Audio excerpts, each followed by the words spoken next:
নমস্কার, এনটিভি ফুডে আপনাদের সকলকে স্বাগত। আজ একদম সহজ উপায়ে একটা পনিরের রেসিপি আপনাদের সঙ্গে আমি শেয়ার করছি, যেটা হয়ে যাবে খুবই চটজলদি, কোনো রকম বাটা মশলা ছাড়াই। এই রেসিপিটি তৈরি করার জন্য আমি এখানে নিয়েছি পনির, যেটা আমি ছোট ছোট কিউব করে কেটে নিচ্ছি।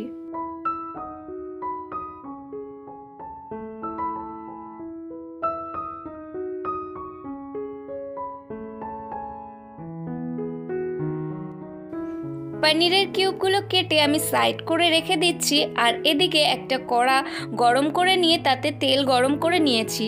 এর মধ্যে দিয়ে দিচ্ছি সবুজ আর লাল ক্যাপসিকাম। এখানে আপনারা চাইলে যে কোনো একরকম বা 2-3 রকমের ক্যাপসিকাম ব্যবহার করতে পারেন। এটা একটু ভাজা ভাজা হতে থাকুক, ততক্ষণ তৈরি করে নেব একটা পেস্ট, যার জন্য নিয়েছি 2 টেবিল চামচ পরিমাণ টক দই।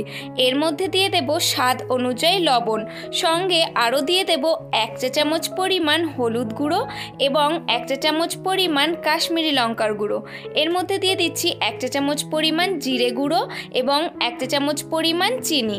এরপর ভালো করে একটা পেস্ট তৈরি করে নিচ্ছি। পেস্টটা তৈরি করার সময় খেয়াল রাখতে হবে যেন কোনো লাম্পস না থাকে।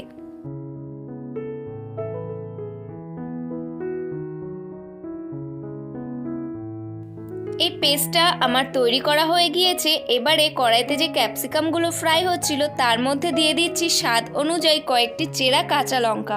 এরপর একবার আমি ভালো করে নাড়াচাড়া করে নিয়ে তৈরি করে রাখা দইয়ের পেস্টটা আমি এখানে দিয়ে দিচ্ছি।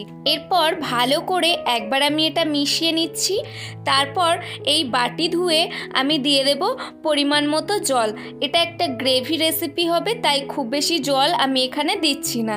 এবারে সমস্ত কিছু আবারও একবার ভালো করে মিশিয়ে নিচ্ছি, ভালো করে মশলাটা কষিয়ে নিচ্ছি। তারপর তেল ছেড়ে আসলে আমি এর মধ্যে আগে থেকে টুকরো করে কেটে রাখা পনিরের কিউবগুলো দিয়ে দিচ্ছি।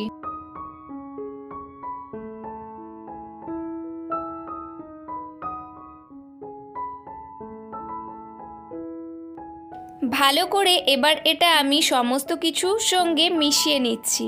তারপর আমি এটা ফুটিয়ে নেব 5 মিনিট মতো।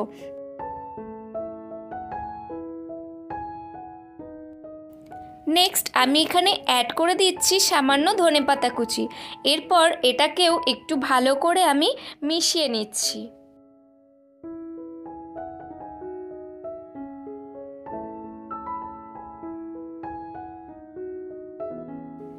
এবারে এখানে আমি অ্যাড করে দিচ্ছি 1 চা চামচ পরিমাণ গরম মশলার গুঁড়ো।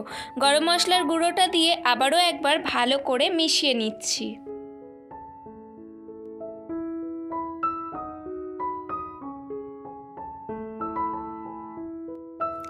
এবারে লাস্টে আমি এখানে দিয়ে দিচ্ছি 1 চা চামচ পরিমাণ কাসুরি মেথি।